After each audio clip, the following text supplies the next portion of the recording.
A very good afternoon, friends. Myself Swati Sharma.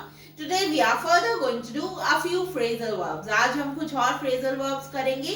तो शुरू करते हैं throw something up से. देखिए इसका मतलब क्या होता है. इसका मतलब होता है dispose of कर देना. क्या मतलब? किसी चीज को फेंक देना.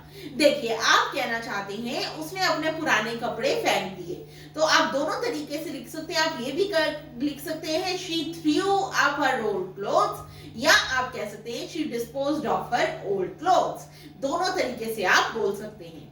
Next is turn something down. इसका मतलब क्या होता है? टर्न समथिंग डाउन का मतलब होता है किसी को रिफ्यूज कर देना, किसी को मना कर देना. आपने किसी को इनवाइट किया, उन्होंने मना कर दिया, नहीं हम नहीं आ सकते. तो क्या मतलब आप क्या कहेंगे? She turn down my request. उसने मेरी रिक्वेस्ट टर्न डाउन कर दी, रिफ्यूज कर दिया. तो क्या होता है टर्न समथिंग डाउन? रिफ्यूज कर देना. Next is turn something of. देखिए इसका क्या मतलब होता है? इसका मतलब होता है स्टॉप द एनर्जी फ्लो और switch off.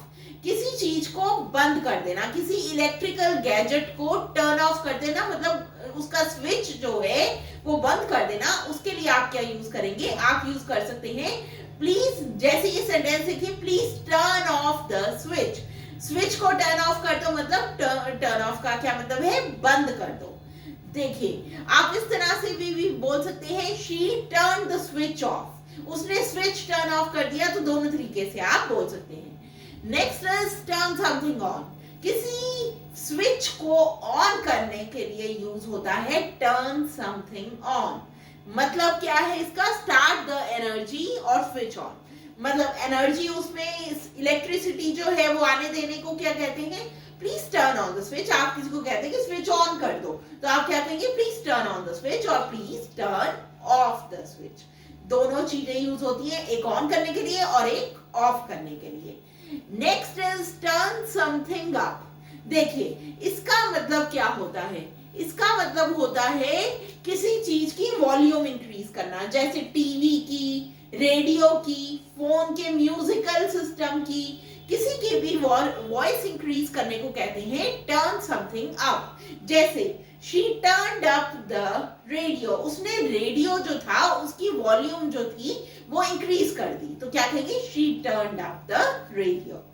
Next is take somebody out. देखिए इसका मतलब क्या होता है? इसका मतलब होता है pay for somebody to go somewhere with you. आप किसी के साथ अगर जाते हैं तो आप उसका अगर खर्चा करते हैं सारा, उसके साथ जाने का, आप किसी को अपने साथ लेके जाते हैं, जब आप उसका पूरा खर्चा उठाते हैं, आप सारे पैसे देते हैं, तो उसको इंग्लिश में क्या कहते हैं? Take somebody out. जैसे she took me out for dinner. वो मुझे डिनर के लिए लेकर गई. तो क्या कहेंगे? She took me out for dinner. Next is think back. Think back होता है रिमेंबर. देखिए पिछली चीजों को याद करने को इंग्लिश में क्या कहते हैं? Think back. Please think back about the old memories. Old memories के बारे में सोचो. थिंक बैक करो मतलब रिमेंबर करो, उनके बारे में सोचो. Next is sort something out. देखिए सॉर्ट समथिंग आउट का मतलब क्या होता है? इसका मतलब होता है ऑर्गेनाइज और रिजॉल्व प्रॉब्लम. किसी चीज को ऑर्गेनाइज करना. सारा कुछ बिखरा हो उसको सॉर्ट आउट करो, उसको ऑर्गेनाइज करो. या फिर इसकी जगह आप यूज कर सकते हैं रिजॉल्व प्रॉब्लम. कोई प्रॉब्लम जो है उसको सॉर्ट आउट किया जाता है, तो उसके लिए भी क्या वर्ड यूज होता है? Sort something out.